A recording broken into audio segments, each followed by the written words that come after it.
Good afternoon, everyone. As you know, the spread of the coronavirus has captured the attention of the world, this nation, and here locally. Orange County and state officials and local officials are working to keep all citizens in our areas and the surrounding counties safe. Mayor Demings is leading our safety efforts here with other local health officials, whom you will hear from in this press conference. With those details, Orange County Mayor Jerry Demings. Mayor. All right, thank you, Dr. Williamson, and thank you all for being here this afternoon, especially with such short notice. We know our Orange County residents have questions and concerns that need to be addressed. We hope to do that with all of the experts who have gathered here this afternoon. Before I introduce our guests, I would like to welcome our county commissioners, Myra Uribe, Commissioner Moore, and Commissioner Gomez-Cordero, who have joined us here this afternoon. Now let me also introduce the following officials who will be speaking this afternoon. Of course, our very own Orlando Mayor, Buddy Dyer, is here. There may be some city commissioners who may come in, and we will introduce them as they arrive. Also representing the Florida Department of Health in Orange County, Dr. Raul Pino, Orange County Public Safety Director Danny Banks, Health Services Director Dr. Yolanda Martinez, Orange County Fire Chief Jim Fitzgerald, Orange County Convention Center Executive Director Mr. Mark Tester, and George Aguel, the President and CEO of Visit Orlando. I want to stress to all of you that our monitoring and planning for the coronavirus has been going on since January 29th, when county officials met with area hospitals for the first time to talk about the threat. We at Orange County have been monitoring and planning for the day the coronavirus would become a public health emergency in our community. And that day, of course, is today. With 2 cases in Florida, but well outside of Orange County, we believe it is a matter of time before we have a case right here in our backyard. We want to emphasize that while the coronavirus moves at a fast pace, we are remaining calm and have been working behind the scenes with our partners at the Florida Department of Health. This news conference is to reassure you, our public, that if a case occurs in Orange County, we have protocols and procedures in place. We will be as transparent as we can to let you know what is happening. We also want to let you know we have dedicated a web page with the latest information on coronavirus. It is www.ocfl.net/coronavirus. Our tourism industry remains strong, and you will hear from them shortly. At this time, I'm going to ask Mayor Buddy Dyer of Orlando to come forward and offer comments to you as well. Mayor Dyer. Thank you, Mayor Demings, and good afternoon. Thank you all for being here. The City of Orlando remains committed to the health of our residents, our visitors, and our employees, and we continue to work closely with our partner agencies, including Orange County and the Florida Department of Health. Internally, we are regularly meeting with the fire chief and the police chief and our department directors to review all of our emergency preparedness checklists so we can ensure continuity of services for all of our residents. A few examples of those: we are now triaging calls for medical help in a more detailed manner as it relates to the virus. We're reviewing our stock of and ensuring we have personal protection equipment for all of our personnel. We've increased the cleaning cycles, and we're adding hand sanitizer to dispensers at the Amway Center and Camping World Stadium.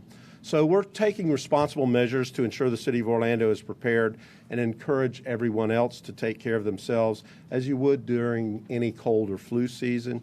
You'll hear these tips often, but remember, avoid close contact with people who are sick.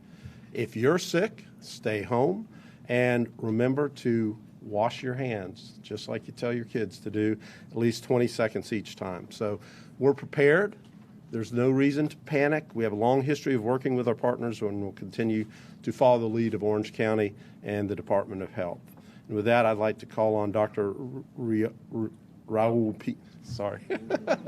Raul, just didn't look exactly right. Raul Pina. Thank you, Mayor. Good afternoon. My name is Raul Pino. I'm the health officer for the county. And as the mayor said before, we have been working since January in getting ready. Also, and we have plans that we activated in the Ebola crisis that we had before that will be very useful for us during this new health crisis.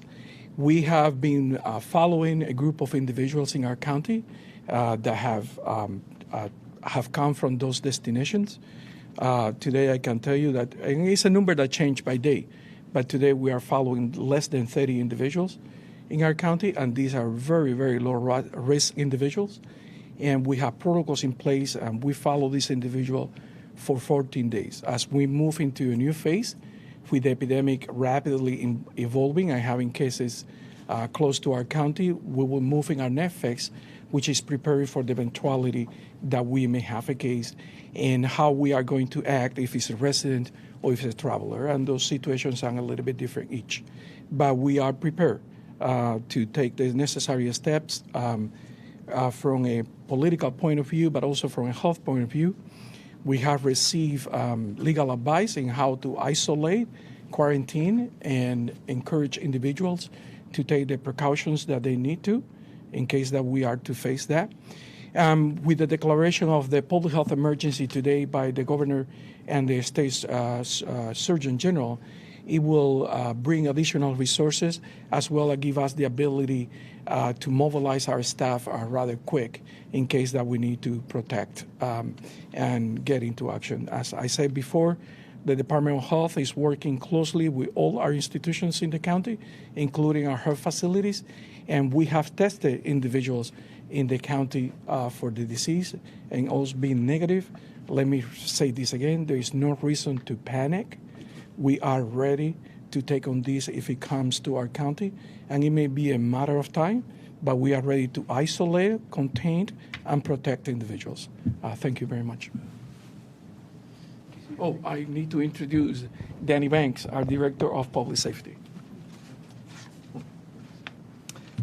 Thank you, Dr. Pino, and thank you all for being here. We, as you've heard our mayors say, we expect the coronavirus to be impacting Orange County. You know, we're in a position in Orange County very similar to hurricane season where we know potentially something is bearing down on us, and we are in a mode of now preparing. And I'll break that down into two different aspects for you: our preparation and then our response. For our preparation or prevention, we're working very closely, as you see the members here at this press conference today, particularly the Department of Health, working very closely with them to ensure the prompt diagnosis and isolation of any cases that do ultimately come to Orange County, and that's very important.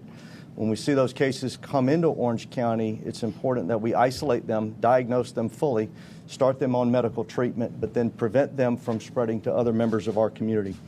Importantly, and I'll have the opportunity to introduce our fire chief to you in just a minute, importantly, our fire department is doing some very aggressive things to try to help in that prevention aspect already. There's an example of a device here that we're aggressively using through our fire department to clean our environments. Our fire department has already implemented some things to ensure the safe and healthy transport of any patients, as well as some other opportunities in our community to clean our environments, to kill this virus in its place. And as it continues to expand across Florida and comes into Orange County, we're going to use some of these devices to, again, increase our safety and our health by killing that virus with something called an aeroclave, and you'll see an example of that from our fire department in just a minute. Another avenue we're doing, you heard Mayor Dyer mention this, is using our fire department to help us assess patients in the field, people who are feeling flu-like symptoms who dial 911. Already our dispatchers have for weeks now been doing separate analysis over the phone of those patients, asking them particular questions with regard to their symptoms, so our firefighters and our paramedics know the personal protective equipment they need to don when arriving to that facility, as well as how to help treat that patient and potentially isolate them from others. Second transition is going to our response. When we have an incident in Orange County, we immediately transition into our response. And it's continuing many of the things we've already done, but you heard Dr. Pino mentioned isolating those patients when they come into Orange County. We need to ensure as best we can to prevent those patients from having contact with other individuals. Our effort in response will be focused on minimizing transmission from one infected person to another, and we've got a very aggressive plan in place to do that. Our current campaign, though, is to, as you've heard stated already, promote good hygiene and healthy lifestyle, clean surfaces, use hand sanitizer. If you feel ill, minimize your exposure to others and seek medical care. Stay clear of others who are symptomatic and encourage good hygiene amongst your peers. In Orange County, we will be open about our efforts. We will be transparent about our activities. And if you are a resident or visitor to Orange County, you should feel confident in the aggressive efforts that your government is taking right now to ensure your health and safety. So it's my pleasure to introduce to you our Orange County Fire Rescue Department Fire Chief, Jim Fitzgerald. He'll talk a little bit about the preventive measures they've put into place already. Thank you, Director Banks. Good afternoon, and thank you all for joining us here today. Orange County Fire Rescue is the largest pre-hospital care provider in Central Florida. We treat and transport over 70,000 patients every year. That's 200 patients a day. The health and well-being of not just our patients, but our firefighters is paramount to us. Each and every day, we take significant safeguards to protect both patients and crews from the potential of exposure, including an infectious disease.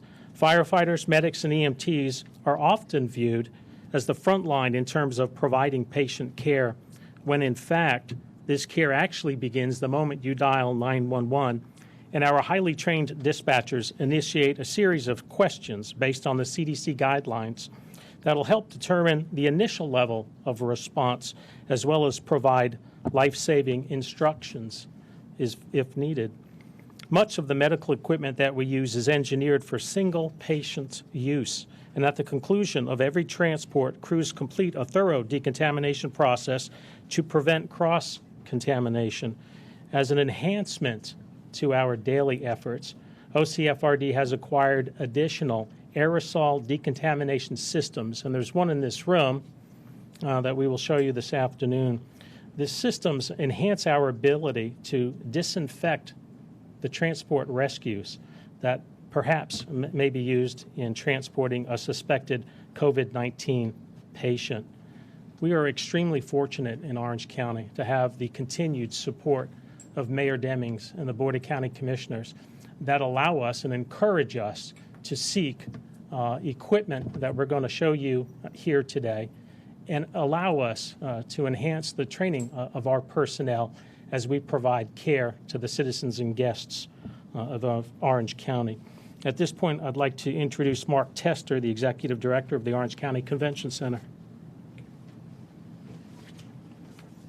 Thank you, Chief. Thank you for being here today.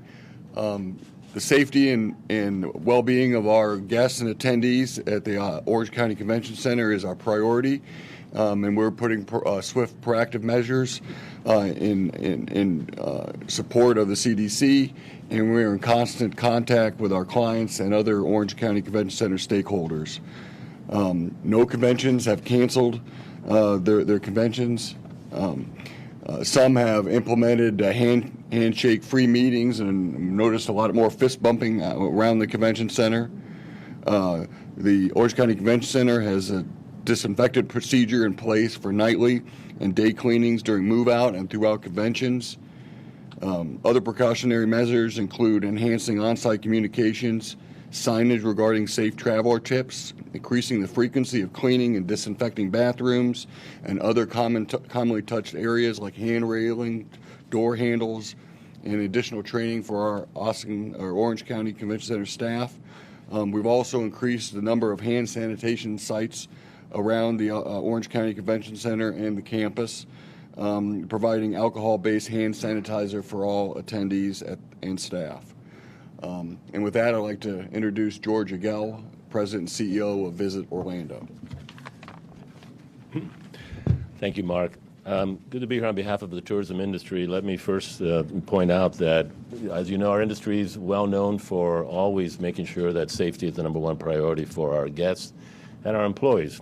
And at Visit Orlando, we're communicating daily with all of these tourism members throughout the region, appropriate officials such as all of those that are represented here. The convention center, we have a very close communication and partnership, and of course our visitors. And I will tell you that right now, so far, we've seen no measurable impact in our industry to date. In fact, we've only, monitoring all of our visitor information channels, we've only seen a handful of inquiries so far. And we also are pleased because we're communicating with our tourism businesses who, as we know, practice the highest standards of cleanliness, and we see them even reinforcing that even further now. So our goal at Visit Orlando is to continue to make sure that we're monitoring the situation well, that we continue to ensure the highest degree of responsiveness and communications as the situation evolves with everyone you see here, our membership, our visitors, convention organizers, and anyone else. So we keep them aware of really the incredible standards that we follow here that you've been hearing from those at the press conference today, and we'll continue to look forward to doing more of that as we go forward. Now my pleasure to bring it back to Mayor Demings. Okay, thank you. As you can see, this is a collaborative effort across all of Orange County. We want to ensure that regardless of where an individual may find themselves here in the county, that there's consistency in how we react or respond to that. While the press conference was going on, we were joined by a couple of additional individuals. Of course, our property appraiser, Mr. Rick Singh, was here already, but we also had Orlando City Commissioner Bakari Burns that joined us, and the others were already previously introduced to you earlier. So at this point, let me just take time to respond to any questions that you may have. We have various experts who have joined us who can answer any of the questions that you may have. Dr. We don't get to this point, Mayor, but should we see some kind of outbreak in Orange County, particularly within the tourism sector, have you and your staff, and have the staff for Visit Orlando and all the others, worked out any scenarios where things might start being closed at all, or is that part of a long-term plan? Obviously, at this point, we do not, as you've heard from Dr. Pino say, that we do not have any specific cases here in Orange County. If that changes, then that requires, I think, a different response to what occurs here in our community, and we have certain processes that we will institute if that occurs here within this community. I certainly will have Dr. Pino come forward as a representative of the Florida Department of Health. The protocols that we will institute here are consistent with the protocols that have been instituted across the state of Florida as well as across America. So there's overlap there. We certainly are working with the Centers for Disease Control as well. So Dr. Pino, I know that they may have specific questions of you, medical doctor. So the short answer is yes, we are prepared. We have different plans and scenarios that we exercise, and that is the extreme. And we are hoping that that doesn't happen. I think our main job is to prevent an outbreak from happening, and that's why we will dissent quite strongly if we have any case, and we take all the steps to prevent that from happening. The public should be reassured that I don't think the outbreak is likely in our county at this point today. It may look different a week from now as the situation is very fluid. And as we are seeing in other countries where the epidemic has taken place, it really goes exponentially very quick. And so that's what we are monitoring and observing and communication with all the ERs and all the providers around the county. And again, we have tested individual, we have practiced our scenarios, and although that the extreme scenario has been considered as well. Doctor, to that point, you said you have tested people here in Orange County. Do you have a number of how many people you've tested in Orange County? The number is very low, so disclosing the number could put at risk the privacy of those individuals, but it's less than 10 individuals. So say I'm someone who suspects that I might be showing symptoms of COVID-19. What should I do? The governor said that I should call the county health department for a special number, or should I call 911? Yeah, you are reading my mind. So tomorrow we are going to do a press release with a phone number. I have the phone number. Don't want to release it yet because the calling center is not open. It will be open after we release the press. the number and information where our staff will be ready to answer any questions 24/7 of any individual.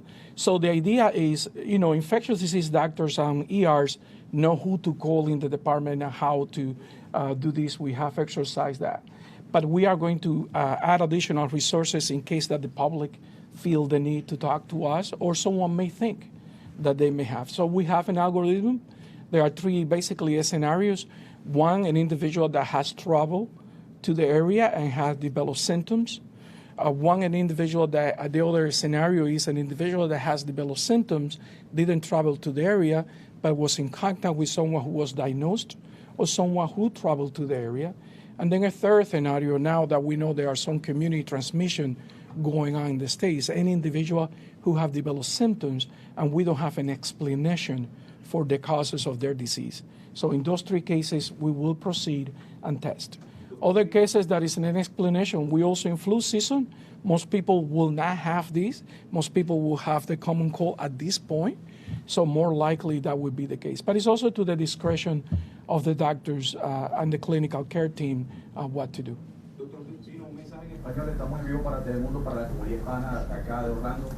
Sí, la comunidad, lo que le hemos dicho a la gente es, por favor, que no entren en pánico. Tenemos todas las medidas en lugar para lo que vamos a hacer y las hemos ejercitado a través de los años, pero más recientemente. Hemos trabajado en colaboración con el gobierno local y creemos que estamos en la mejor posición para combatir esta epidemia si viene al county, que es un problema de cuándo, porque debe pasar. I know you said earlier you guys were monitoring some low-risk people. What does that entail typically? What is the monitoring? So the CDC has 11 ports of entry in the United States that have direct flight from the affected areas. That number may increase as the epidemic spread around the world if it continues to spread. Thankfully, our airport doesn't have any direct flight at this point with any of those places. So the CDC identify individuals who have traveled to those areas. We at that night receive a list of the individuals who have been admitted into the United States. Next day in the morning, the first thing that we do is we have a system that is very sophisticated where we verify the addresses, phone numbers, and any contact information for those individuals. So they move around 9 o'clock into what we have our calling team. So a team of individuals from the health department call those individuals early in the morning, the next day after they arrive. We do a survey on the phone to establish a new assessment of the risk. And then if we establish that contact, then we dispatch a nurse in the afternoon to their home or the place where they are staying in Orlando, and that nurse will deliver thermometers and some necessary sheets where they are lagging their temperature and their vital signs. And if it's very low risk, every 3 days, we'll talk to that individual on the phone to get the backload, and that data is entered to the system. If in the morning we cannot establish contact to the individual, phone is not working, the address is not right, whatever the situation may be, we dispatch a nurse, and then what was supposed to take place on the phone will take place in person at the place of residence. As the list of countries, affected by the virus grows, as it probably will, and let's say we do have a direct flight coming into Orlando International Airport, what procedures are going to be put in place if we have those direct flights coming? The airport is in better position to answer that question to you, but they do have all hazard plans that is very comprehensive. We are working yes, they work with us. This is for Greg at Visit Orlando. I know you said that there have been a handful of inquiries. What are the nature of those? Does inquiry need cancellations? I know Workday canceled its internal sales kickoff. And I guess how are you guys moving forward with communicating with conference and convention business that's not at the convention center? So, of course, the hotels themselves have their own inventory of groups that we may not necessarily be familiar with. So they're handling them appropriately according to the hotel operation. It could be Hilton, Hyatt, whoever it may be at that point. There have been some smaller, as we discussed, as Mark attested, there's no cancellations at the center. But there have some smaller ones within some of the hotels. Some of those were actually had an interesting high amount of technical and international visitors involved in it. I think they predicted there'd be some challenges with that. So they, out of an abundance of caution at that point, point decided it'd be wiser to cancel. But at the meantime, we've seen nothing beyond that at this point, and the leisure vacation inquiries have been, as I said, fairly negligible at this stage, which is encouraging. And of course, we continued along with the convention center, and Mark and his team monitor any activity at the center, but they've all been, none of them have indicated any interest in postponing or canceling. So mostly concentrated among companies that had attendees from countries that might be high impact areas. In that particular case, those happen to interestingly be exactly that kind of group. What happens if that does happen, that someone does cancel a large conference? It's a lot of revenue for you guys, obviously a lot of business for you guys. Well, of course, anytime you have any kind of a significant amount of cancellation, that's a concern for us, as for anybody else. But of course, at this stage, if it hasn't happened at this time of the year so far, I think particularly given the reassurances of how the county, the Florida Health Department of Health, how everybody's worked together, the way we're communicating very clearly to these organizations, they're being real comforted to a good degree by the way that we're expressing to them the safety and health practices that we're conducting. The hotels, as we know, we're fortunate we have an incredible world-class standard. We have some of the best brands in the world between our theme parks and our hotel brands that have themselves established incredible protocols, incredible health standards that are being communicated and shared with their individual guests. So all of that combined, I think, is adding a great deal of reassurance at this point. Maybe one more question. One more question, please. On the side over there. The autoclave. Let's finish the press conference first. We'll come over to that in just a few moments. Can you go back to that scenario if I call into the call-in center? Is it the same sort of thing in terms of a phone survey, and then if you determine that this person needs to be brought in for testing, how does that happen? Do people go to that person at their home to get tested, or is transportation arranged for that person to go to a local hospital? All of that. If an individual call, let's say someone from home, so what is important in this is to avoid getting individuals who may feel that they have been exposed to the virus into the community. So stay put, stay in isolation and containment, and we will come to you. The testing will not happen at home. The testing will happen in clinical facility. But the most likely scenario is that someone may feel sick and go to an ER, and that will be assessed there. In that case, also, they are in texting basis and calling basis with our IP team, and we have responded already, as I say, to less than 10 of those cases where have been a suspicion because the person have developed symptoms and have come from an area that has been affected by the disease. Dr. Pino, how is the coronavirus compared to other viruses you've seen across the country, specifically ones that have come to Florida, and the level of severity compared to other things you've seen as a health expert? So are you talking about what is the percentage of people who die? Or is it?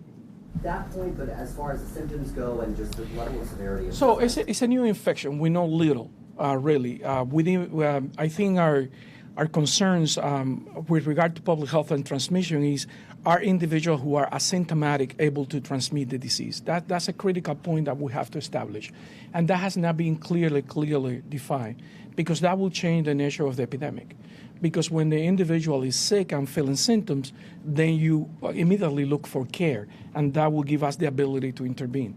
Our major concern with regard to the epidemic is someone who is asymptomatic and could, we don't know yet, transmit the disease, and that could be the case why we have seen some community cases. But again, the CDC, this is very fluid. We don't know if this is going to be seasonal like the flu. We don't know if the change in the weather coming summer will either affect this in any direction. So it really changed by day. It really changed by day. Could it possibly be testing kits that come to local hospitals so that they don't have to go to one of the 3 labs in the state? I don't think that will happen pretty soon. Because in the testing, what happened is at the local level, our state lab will establish a first test, and that will be considered suspicious of. And then the lab also will send a test to the CDC for confirmation. So we are really triangulating testing.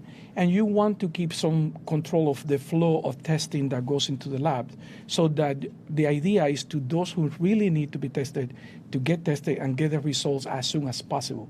Because if we backload the test in the labs, then it could be that someone who really need it is behind the testing and will have to wait longer. And what is really important here is to establish diagnosis immediately, treatment, isolation, and containment. Are hospitals prepared to take in potentially large numbers of people who show up either because they think they have symptoms of the common cold and think it could be coronavirus, or they're perhaps just panic, or someone who has an actual infection? Well, that's a question for the hospital system, but I can tell you that they are all prepared. They have all plans in place. They have exercised, and they have executed already those plans. Okay. As we try to conclude the press conference, let me also introduce you to Dr. Yolanda Martinez, who is the Director of Health Services for Orange County government itself. She works very closely with the Florida Department of Health, and that is primarily to ensure that we have great communications between the different entities that have some responsibility in this regard. To sum up what we've said today, let me just remind you that fortunately in this community, we have a lot of experience as a community in dealing with crises.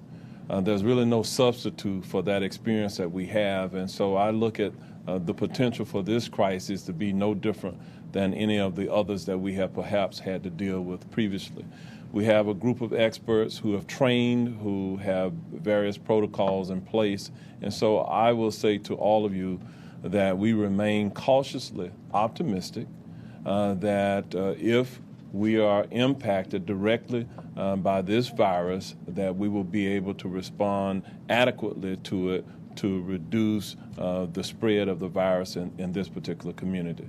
So with that, we will remind you that Chief Fitzgerald, if you have any interest in looking at the apparatus that he alluded to earlier, is here for you to take some photographs of.